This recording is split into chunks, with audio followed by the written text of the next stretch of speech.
हाँ जी, सत श्री अकाल, नमस्ते, आदाब, हेलो, कैसे हैं आप। आज मैं आप लोगों के साथ चर्चा करूंगा डाउरी प्रोविजन एक्ट 1961 के बारे में। आज जानते हैं कि क्या कहता है ये कानून। ये कानून कहता है दहेज लेना अपराध है, दहेज देना अपराध है, दहेज लेने और देने में हेल्प करना भी अपराध है, दहेज मांगना भी अपराध है, दहेज के लिए किसी तरह का इश्तेहार देना मतलब एडवर्टाइजमेंट करना भी अपराध है। दहेज देने या लेने के लिए जो सज़ा होगी वो 5 साल तक की कैद, 15,000 तक का जुर्माना। दहेज की रकम अगर 15,000 से ज़्यादा है तो उस रकम के बराबर का जुर्माना। दहेज मांगने की सज़ा कम से कम 6 महीने की कैद और जुर्माना। जुर्माना जो है वो 10,000 रुपये हो सकता है। दहेज का विज्ञापन देने की सज़ा जो है कम से कम 6 महीने की कैद हो सकती है। अगर आप किसी तरह का विज्ञापन देते हैं दहेज के लिए, 15,000 तक का जुर्माना। अब प्रश्न ये है कि क्या लड़का लड़की की शादी में कोई कुछ नहीं दे सकता है। अब जो लोग अपनी मर्जी से बिना किसी दबाव के अपनी खुशी से लड़का लड़की कुछ देना चाहें तो क्या वो सब अपराधी होंगे? बिल्कुल भी नहीं। अगर दहेज कानून के मुताबिक दिया गया हो तो वो अपराध नहीं होगा। जैसे कि दिए गए उपहारों की एक लिस्ट बनानी होगी, इन उपहारों की मांग ना हुई हो, ना ही उनके लिए कोई दबाव डाला गया हो। वधू को दिए जाने वाले उपहार पारंपरिक तौर के होने चाहिए, उनकी कीमत देने वाले की हैसियत या आर्थिक स्थिति के हिसाब से होनी चाहिए।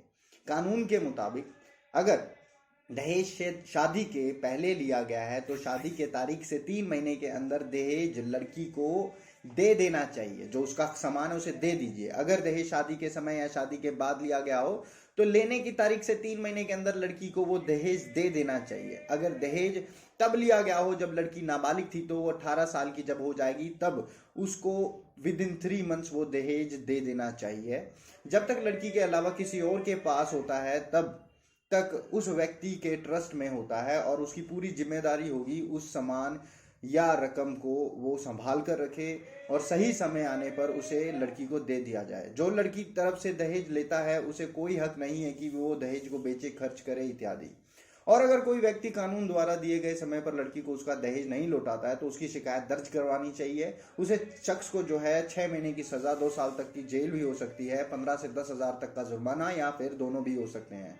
अगर ऐसे व्यक्ति से दहेज मिलने से पहले ही उस लड़की की औरत की मौत हो जाती है तो महिला के वारिस होंगे उसका बेटा बेटी या फिर उसके माँ बाप, उनको दहेज दे दिया जाएगा। स्त्री धन, जो भी सामान, जायदाद या संपत्ति लड़की को उसके दहेज में दी जाती है यह उसका स्त्री धन होता है। शादी के समय मिले उपहारों की सूचना बनानी आवश्यक है। दिए हुए उपहारों की 2 सूची होगी। लड़के को दिए उपहार की सूची वह खुद तैयार करेगा और रखेगा। लड़की के दिए गए उपहारों की सूची वो रखेगी और ये जल्द से जल्द बनाई जाए, क्योंकि शादी से पहले या शादी के बाद मतलब बना दी जाए एकदम। ये ना 7 महीने बाद फिर याद करते हैं। ये लिस्ट जो है लिखित में होनी चाहिए। सब उपहारों की लगभग कीमत लिखी होनी चाहिए। उपहार देने वाले का नाम क्या है, किसका रिश्तेदार था, लड़की का था या लड़की का था, दोनों के हस्ताक्षर होने चाहिए या फिर अंगूठे का निशान होना चाहिए लड़के लड़की का।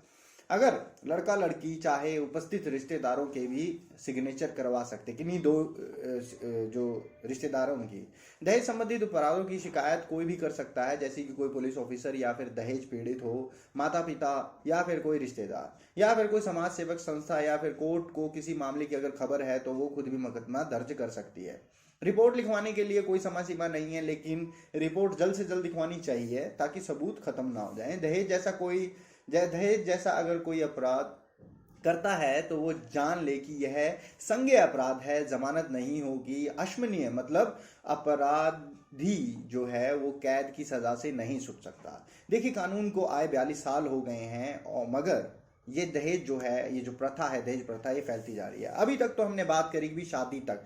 शादी के बाद भी अक्सर लड़कियों को सताया जाता है, जुल्म करना, उनको पीटना, ताने देना, यहाँ तक कि उन्हें जान से मार डालना। कोई लड़की यह सलूक सहन नहीं कर पाती और सुसाइड कर लेती है। ऐसी स्थितियों में जो के लिए क्रिमिनल लॉ कुछ खास प्रबंध किए गए हैं जिन्हें दहेज के लिए लड़कियों को तंग करने वालों को सजा दी जा सके। जैसे कि इंडियन पिनल कोड के अंदर है, क्रिमिनल प्रोसीजर 1973 के अंदर है, इंडियन एविडेंस एक्ट के अंदर है। इंडियन पिनल कोड के अंदर सेक्शन 498 बताता है कि यदि महिला को उसका पति या पति का कोई रिश्तेदार उस महिला के साथ बुरा व्यवहार करते हैं, या फिर महिला को या फिर कोई रिश्तेदार संबंधी को धन या संपत्ति लाने के लिए परेशान करते हैं, तो उनको सजा हो सकती है। अब किसी ने तंग अगर कोई कर रहा है तो वो फिजिकली मेंटली भी किया जा सकता है, जैसे कि उसे ताने मारना, सताना, महिला को जान का खतरा हो, ऐसी चीजें हो, या फिर उसे कमरे में बंद रखे, उसे खाना ना दिया जाए, पानी ना दिया जाए, अजीब अजीब तरह के तरीके ताने मारने, तू काली है, तेरे बाप ने ये नहीं किया, तेरे बाप ने वो नहीं किया,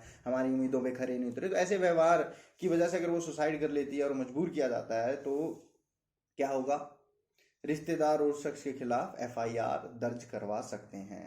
दहेज हत्या सेक्शन 304A, अगर महिला की शादी के 7 साल के अंदर कोई असाधारण मौत हो जाती है और मृत्यु से पहले उसे दहेज के लिए उसे लगातार तंग किया जा रहा हो, तो दहेज हत्या होगी और यह माना जाएगा कि उसकी हत्या उसके पति या उसके किसी रिश्तेदार ने की है। ये एविडेंस एक्ट बोलता है। 3 चीजों का होना जरूरी है, जैसे कि दहेज की मांग, उस लड़की की मृत्यु 7 साल के अंदर होनी चाहिए है, वो भी असाधारण तरीके से। Section 201 of Indian penal code, अगर कोई मृतक की लाश पंचनामा और पोस्टमार्टम के बगैर संस्कार कर दिया जाए तो वह कानूनी अपराध है जिससे सभी सबूत को नष्ट कर दिया जाता है। ऐसे करने पर अपराधी को 3 साल तक की कैद या जुर्माना भी हो सकता है। दहेज हत्या के लिए दोषी को 7 साल की कैद या फिर उम्र कैद। दहेज की कार्रवाई जो है, अगर कोई महिला हत्या करती है, खुद की हत्या कर लेती है, तो उसकी हत्या का कारण कोई दूसरा व्यक्ति हो है तो तुरंत एफआईआर दर्ज करानी चाहिए और उस पश्चात पुलिस स्टेशन का जो स्टेशन हाउस ऑफिसर है वो कदम उठाएगा अपने, जैसे कि मजिस्ट्रेट को सूचना देनी होगी, पुलिस ऑफिसर मृत्यु के कारणों की समीक्षा करेगा, वहां खुद जाएगा, मतलब उस मोहल्ले में खुद जाएगा और मोहल्ले के कुछ जाने माने लोगों की रिपोर्ट उनके सामने रिपोर्ट बनानी होगी। रिपोर्ट में कैसे घाव है सब लिखेगा, कैसे घाव हुए हैं, कैसे मौत हुई है, ये सब वो बताएगा और वहां पर उन व्यक्तियों के हस्ताक्षर होंगे। फिर ये रिपोर्ट मजिस्ट्रेट को देनी होगी। सेक्शन 17A के तहत अगर कोई पुलिस अधिकारी एक्शन ना ले तो उस अधिकारी को रिपोर्ट करें, उच्च अधिकारी को रिपोर्ट करें। आशा करता हूं आपको ये जानकारी जानकर खुशी हुई होगी, आपने कुछ नया सीखा होगा। लाइक सब्सक्राइब तो आप कर ही लेंगे अगर अंत तक आए हैं। This is me Gurjant Singh, thank you very much.